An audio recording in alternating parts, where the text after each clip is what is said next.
Would you believe it? Donald Trump stole more documents, apparently. They were recently recovered during searches of different Trump properties. Lawyers found at least 2 items marked classified after an outside team hired by Trump looked at a storage unit that he had in West Palm Beach, Florida. It had been used by Trump for a variety of things. We're gonna give you a rundown of some of the stuff that was found. These 2 classified documents were immediately turned over to the FBI. You're probably wondering, what do they concern? Nobody seems to know, or at the very least, they're not saying. The Washington Post, who did the initial reporting on this, they can't tell. Trump isn't saying, and obviously FBI isn't interested in leaking that just yet, although we'll see. Leaks have come out of this investigation in the past. For now, though, we know that the search was one of at least 3 searches for classified materials conducted by this outside team over the course of the past few weeks.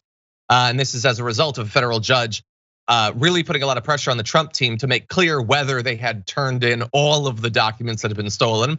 That is an ongoing struggle. And for some reason, the fact that judges and federal agencies and the FBI and the DOJ have to keep getting them to comply with the law, none of that guarantees that there's gonna be legal consequences, which is sort of weird. In any event, what we do know about the storage unit is they had previously had a bunch of stuff after Biden's inauguration in an office. They eventually moved that stuff to this storage unit. And in it, it had a mix of boxes, gifts, suits, and clothes. Suits, swords, wrestling belts, and all sorts of things. And so now this person says, to my knowledge, he has never even been to that storage unit. I don't think anyone in Trump world could tell you what's in that storage unit. And from 1,000 feet up, looking at that sort of statement, that seems like a good thing for Trump. That it's not like he's going on the weekend to this storage unit and stashing a couple choice documents. On the other hand, the fact that apparently without any plan whatsoever, totally accidentally, they just moved some stuff, and that randomly also has classified documents they stole from the White House. I don't seem as a great thing for Donald Trump, but I don't know, maybe I'm biased. Jessica, what do you think?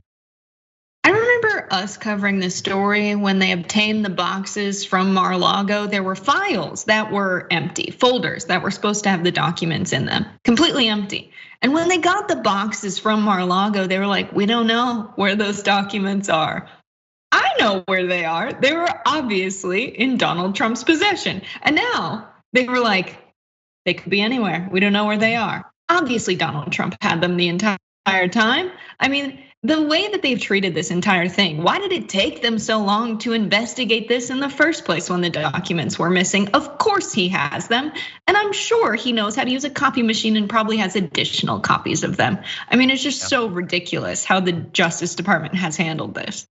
Yeah, well, there's one other layer of that's a bit ridiculous. Apparently is the way they do things, but I still find it ridiculous. I'm not an expert on literally any of this. I'm coming to the news the way everyone else is, and some of this stuff just doesn't make sense to a relatively regular person. So let's run through this extra little wrinkle. So in addition to this storage unit, the team hired an outside company to search Trump's golf club in Bedminster and Trump Tower in New York. They also searched at least one other property. And by the way, the company that was brought in to do this is said to have special expertise in finding documents. And I would just love to know what that special expertise is. Like, it's literally pieces of paper. What is your training like? But okay, I'm sure it's very complicated and worth millions of dollars. Anyway, the team offered the FBI the opportunity to observe the search, but the offer was declined. It would be unusual, says the Washington Post, for federal agents to monitor a search of someone's property conducted by anyone other than another law enforcement agency. And so I guess I'll assume that that's true, and this is how they normally do this. That seems weird. So Trump's people hired a company to search this place, and we don't have any oversight on that. Great, it is an outside company, let's be clear about that. But they're being paid by Trump. Now, to be fair, they turned in these 2 documents. So, they're not like obviously covering up literally everything, but is it crazy to think that they might be a bit biased? Or I know they're supposed to be outside independent. It seems weird that the FBI wouldn't send like one guy along. Jessica, what do you think? Am I being unfair?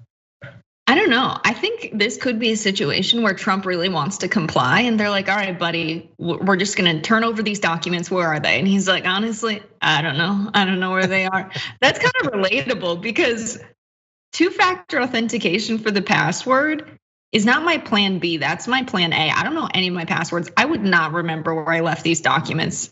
I mean, they're classified documents, they're important, you're the president, maybe you're a little bit careful, but honestly, he could have just misplaced them, John. Maybe. I mean, look, you've got the fact that he stole many documents, the fact that they clearly have been moved from place to place, and that his brain is tapioca pudding. When you combine those three things, I buy that he doesn't know where they all are. Anyway, we'll see if these 2 extra documents matter. I mean, if they are only as damning as the average stolen document, then this is a drop in the bucket, I suppose, a bucket filled up with state secrets. But we'll see, maybe they're special, I don't know.